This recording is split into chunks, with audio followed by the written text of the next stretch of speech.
Thank you all for coming. My name is Lior. I'm a senior cloud security architect for Tenable.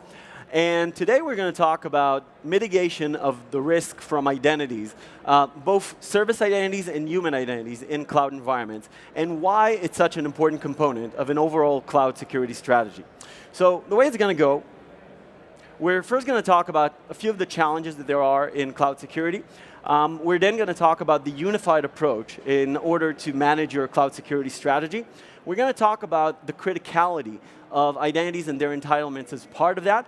And then for the majority of the presentation, we're going to talk about service identities, human identities, and the practice of mitigating the risk from them. And of course, our approach to it as a company.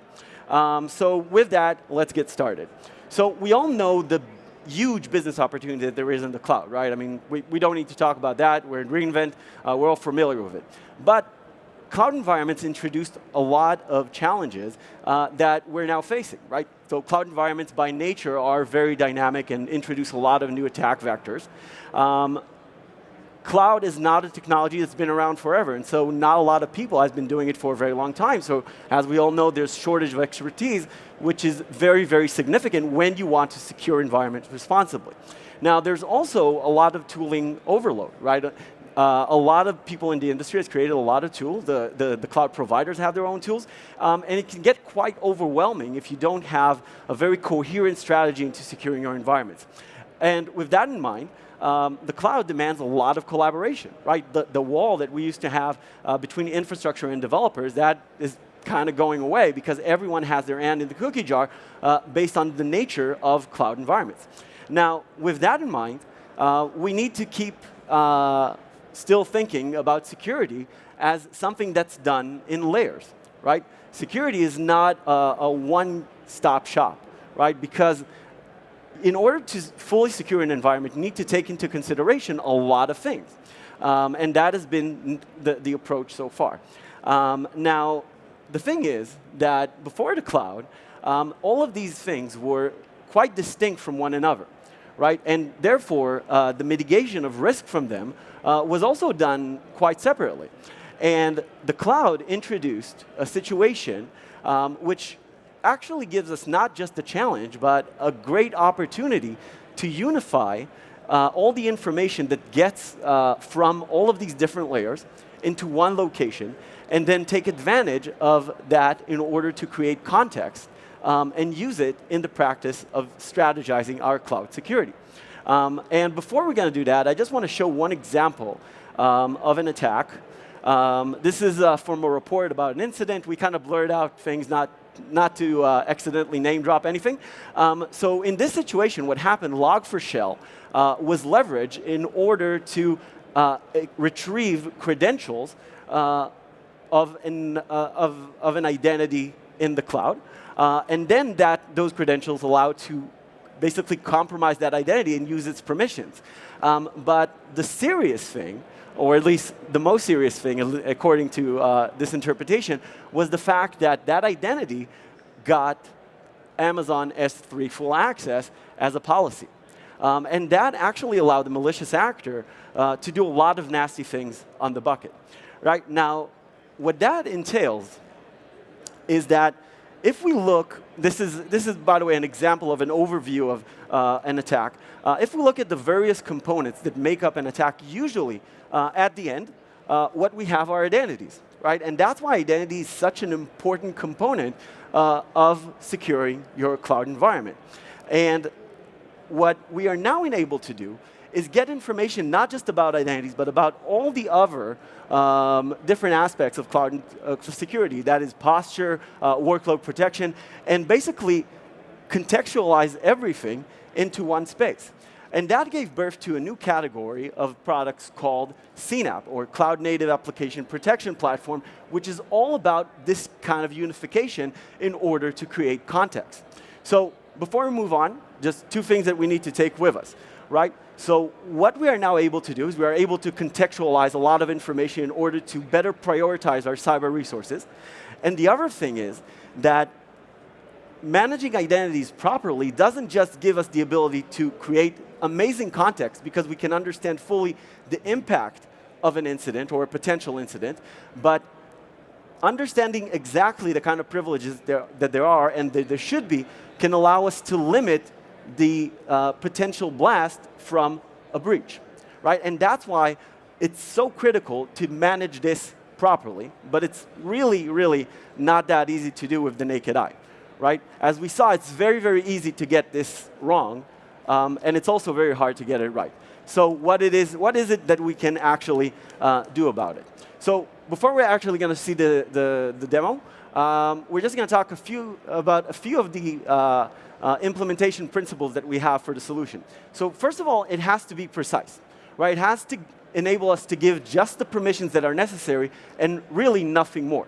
But we do need to get the permissions that are necessary because the last thing that we want to do is create a denial of service. It requires minimal expertise, right? It can be used in a very, very intuitive way by almost anyone. It needs to be automated. As we mentioned, the clouds are very, very dynamic. They change all the time. And it has to be responsive, right? It can't be something that you need to manually go and change. You got to use it at scale. And finally, it has to work in minimal friction within your organization. It has to be embedded fully and create a seamless experience for things to work, because we all know about the relationships, the politics, and it has to enable you to leverage all of its power very, very easily. So with that in mind, we're going to go to, first of all, okay, we're going to go to the demo. So I'm actually using a recorded version, so I'm at the mercy of my delicacy of managing the player. So please be in mind. So this is Tenable Cloud Security. It's a solution that integrates with your cloud environments, with your code repository where you manage your infrastructure as code. It takes all of these assets, including configurations and logs, and analyzes them in order to show you exactly where you might have potential vulnerable components or things that you need to take care of before they are breached. Now, as you can see, it aggregates information about IAM, network, computing, and all of that. But the interesting part is that it does insights and produces toxic combination findings that show you where a few things can actually be combined together in order to compromise your environment. So for example, here what we see is that there's a public workload with critical vulnerabilities on it that has high privileges. And that is, of course, a problem, so we're going to dig deep into that. So once we open it, we can actually see the resource. We can dig a little deep into that. We can see all the findings put together. And a very cool thing is because we are integrated with the repository where the infrastructure as code that provisioned this resource is, we don't only have information that we pulled from the environment, but we cross-reference it with the code and show you the exact line of code where that resource was provisioned from. Right? Now keep that in mind, because soon it's about to get a lot cooler. So we can actually see the file, we can see the line of code, and that's really nice. Now, we can continue exploring it. So we see the network configuration. We can see the network, and we scan it for vulnerabilities. So you can see all the vulnerabilities on it. We can see all its IAM permissions and have a nice graph of all the permissions of what it can do. And because we analyze the logs, we can see exactly what it is actually utilizing. Right? So we know what is actually used compared to what kind of permissions it actually has. And of course, we need to calculate the difference. And that's exactly what we're about to do. So if we go to the overprivileged IAM role, right, and this is, of course, a very important part, we get all the information about why the role is actually overprivileged. We see what it actually uses. We can go deeper into the graph and see what it has. Red, of course, means that it's not being used. Yellow, that it's partially being used. And we can then take the finding and either ship it to a ticketing system or a webhook. But the interesting thing is that Tenable actually produces the least privilege policy that needs to be applied. And you get it just like that out of the box. But you want to go and apply it, and as we mentioned, we need to do it with very little friction within the organization.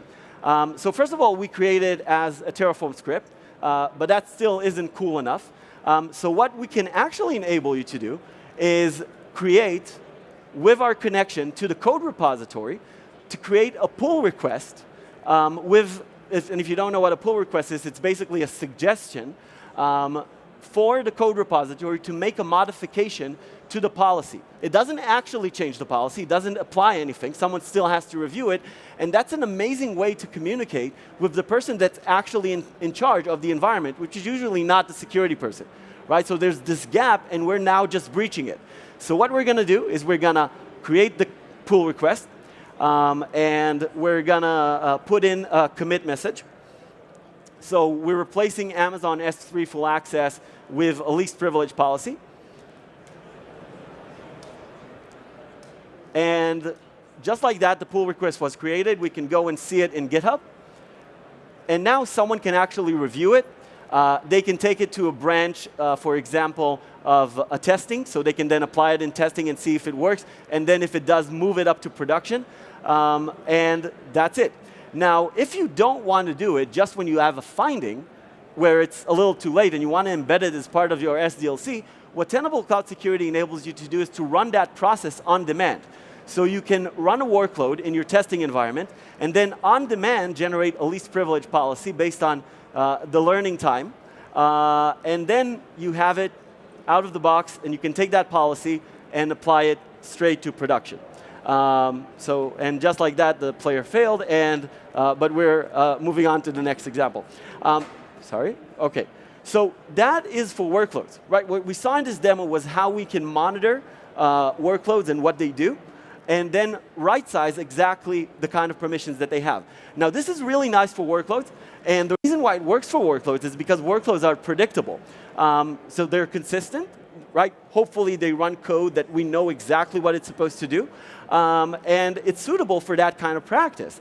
Now, even if the kind of permissions that they require change, that happens in a very structured process, right? If we change code, if we had new functionality, we first test it, hopefully, and then we move it to production once it's done, and we can, as we saw, integrate the part of enabling more permissions as part of it.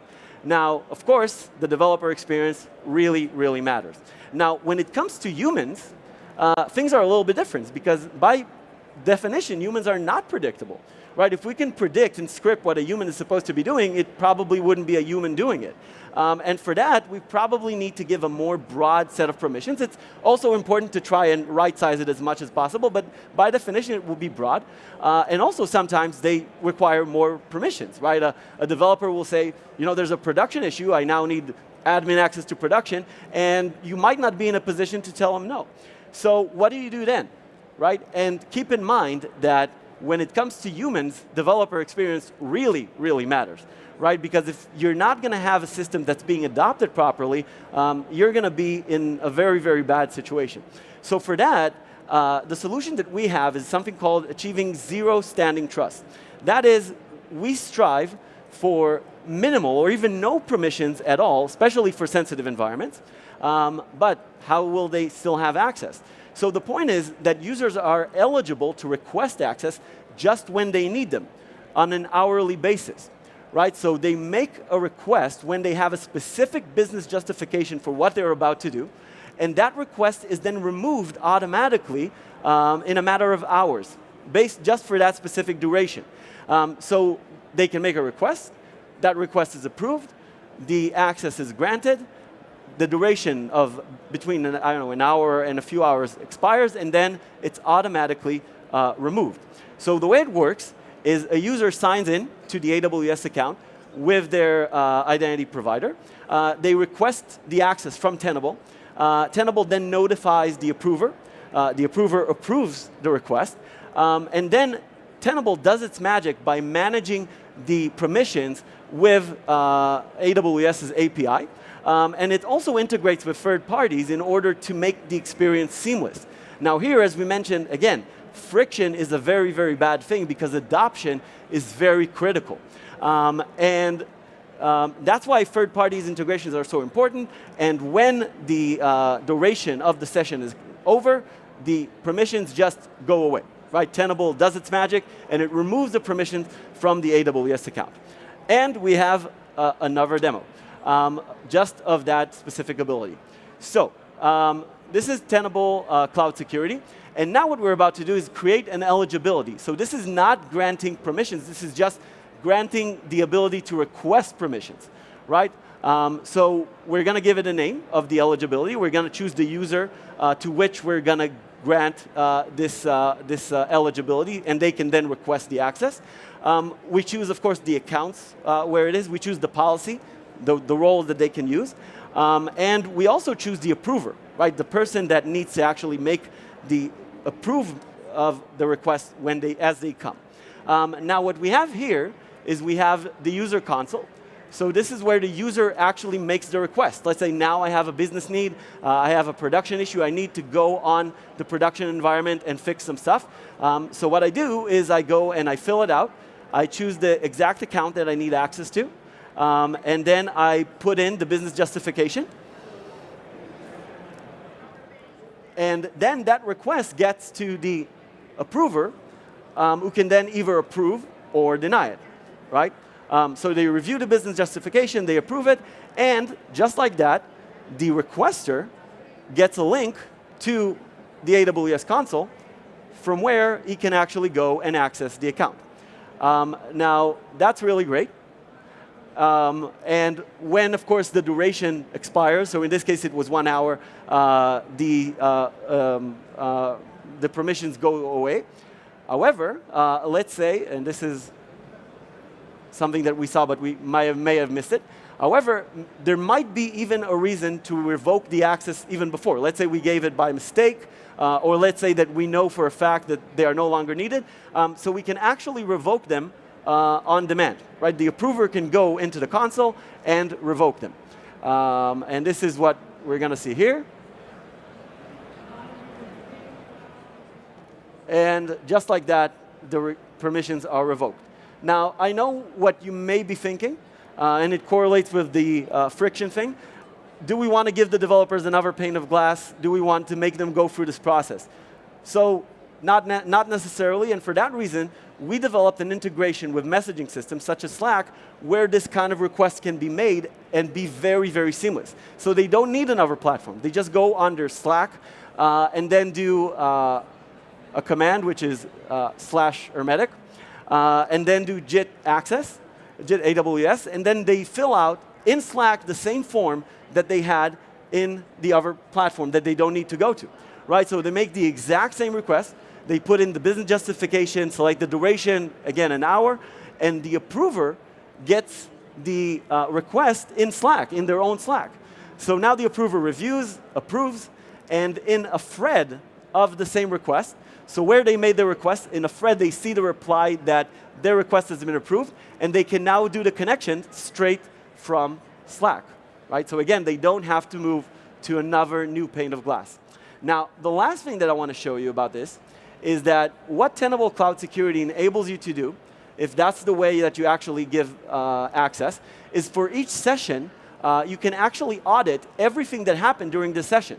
So if you go to the Tenable Cloud Security platform, you can see all the sessions, and you can see when they were approved, you can see user activity, and then you get an active log, an activity log of everything that happened during that session. So for example, here we can see that the developer gave a role Amazon S3 full access as part of what they were doing. Right? So if we want to have this kind of additional scrutiny, or maybe something bad happened during the session, we can go and then review what happened and see it to the letter. So that is our approach towards people, right? Have minimal standing permissions. And this is how we enable it. So to wrap up, context when it comes to cloud security is key, and it is possible, right? Using a CNAPP platform, such as Tenable Cloud Security. What you want to do is enforce right-size policy permissions of workloads. And for critical environments, or basically wherever possible, provide just-in-time access only for people. So with that, cloud security is Tenable, and we have a booth here at 167 if you want to go into a deeper dive. Also, we have a bunch of people here if you want to have additional questions. I'm also going to stick around a bit. And I would like to thank you all for your participation. All right.